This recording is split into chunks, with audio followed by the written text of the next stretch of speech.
Welcome back to the Business Spotlight podcast here with Action Coach Northwest.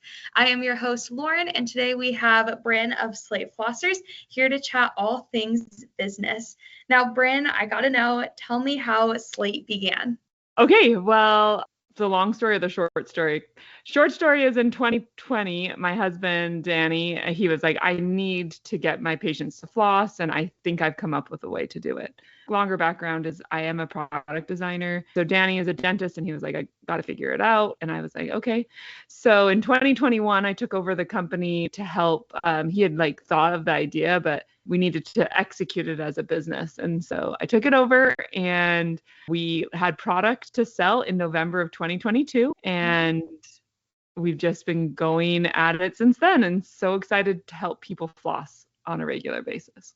Yes, it's actually a game changer because I'm actually flossing on a consistent basis. I don't bleed from my gums anymore. It's very exciting, and I keep telling everyone to use their Slate flossers as well. So that is so amazing. And just kind of thinking back to that beginning, if you had to start from square one in business, what would you do differently? I think it's kind of a hard question, I think, because anytime you start a company, you're going to learn and you're going to change. But I think two things I think are really important when you start a company is to make sure that you're passionate and that when things get hard, you're not going to quit.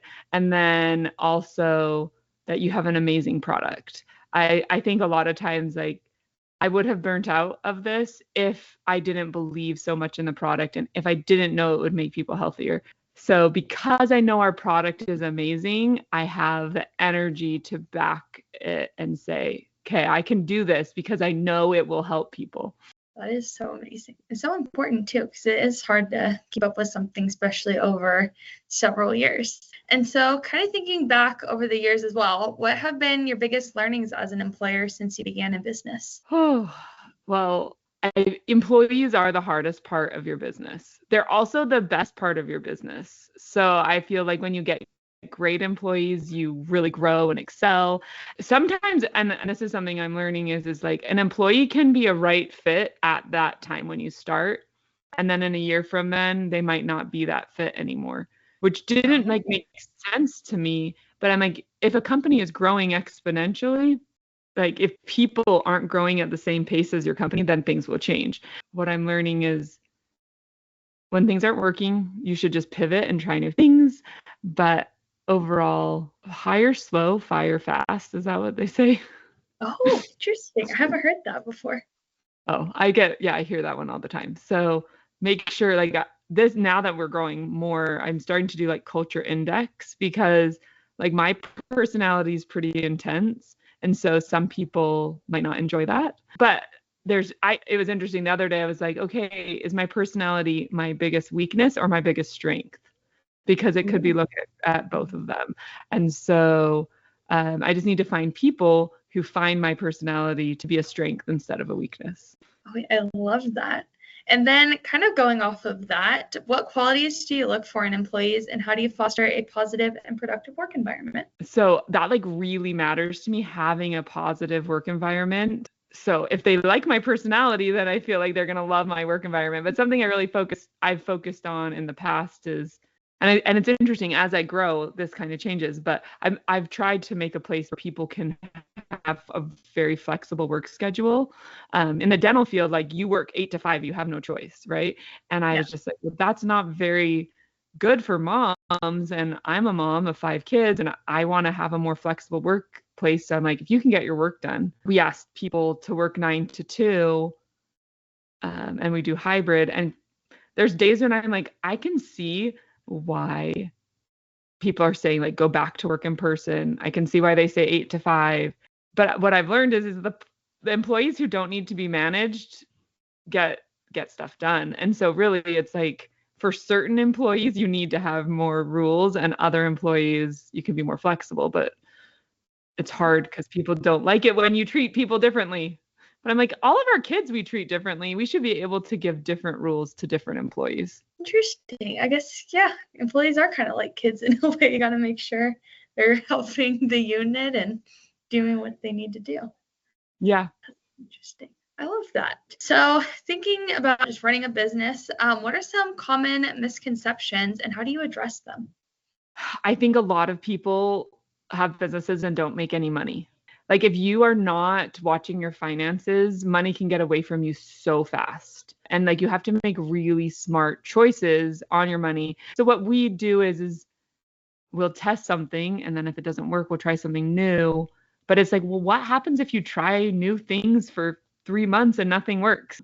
I think I have friends who also own businesses that don't charge enough. So like making sure you have good margins. So to me, a business without profit is just like a lot of mental energy. So if I could tell anyone, like, go find someone who can help you make it sure it's profitable.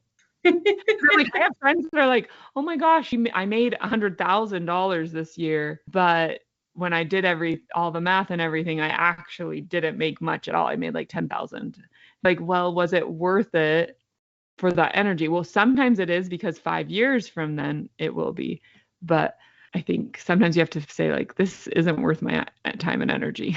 Yeah, no, I've definitely learned that in some other business endeavors I've done. I'm like, okay, Lauren, it might be important to do something different. Now, you have done some incredible things in the last couple of years, and I personally look up to you as a young business owner. What do you attribute your growth to? A great team, a great product, and hustle. Like no one, like we seek out any opportunity and jump both feet in. I think that's what helps us grow more rapidly. But without a great product, I don't feel like we could grow rapidly either. So it's kind of what I attribute it to. And now you said you have so many kiddos. How do you balance your personal life with the demands of running a business? There's no such thing as balance. I'm like, whoever tells you you can balance your life, they're old or young. So I have to decide what is important to me. When I was like a young mom, having really cool birthday parties for my kids was important to me, and I spent a ton of time on that. But I didn't have a job then. I was just a mom. That's not being just a mom. Being a mom is so hard and requires so much energy. But now that I work, I'm like, I don't care what their birthday parties are like. As long as they have a birthday cake and something fun happening, we're good. You just have to decide what are your priorities. So to me, being at my kids' sporting events or art or dance or whatever it is extremely important. So I sometimes will take calls late at night so that I get the work done, so that I can be gone from 3 to 6 going to their basketball or volleyball, because I want my kids to know they're the most important thing to me. But they also, like, my one daughter was like, Mom, you work too much. And I was like, well, my goal is to do this. And I know you were used to me being a stay-at-home mom, but I'm not a stay-at-home mom anymore. I work now. Yeah. Oh, that's got to be an interesting shift for the kiddos too, to go from seeing mom all the time to like, oh, she's gone. Yeah, it's actually interesting. Like, so I have 3 kids two of my older kids, like I was a stay-at-home mom their whole childhood.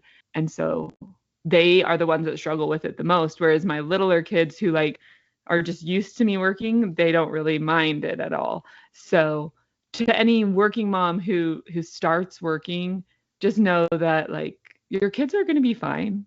They're going to get to look up to you because you did awesome things, and you're going to show them resilience and how to be an entrepreneur. Like, I do think that, yes, I don't get to do all the things that I wanted to do as a mom, but I get to show my kids they can do anything they want.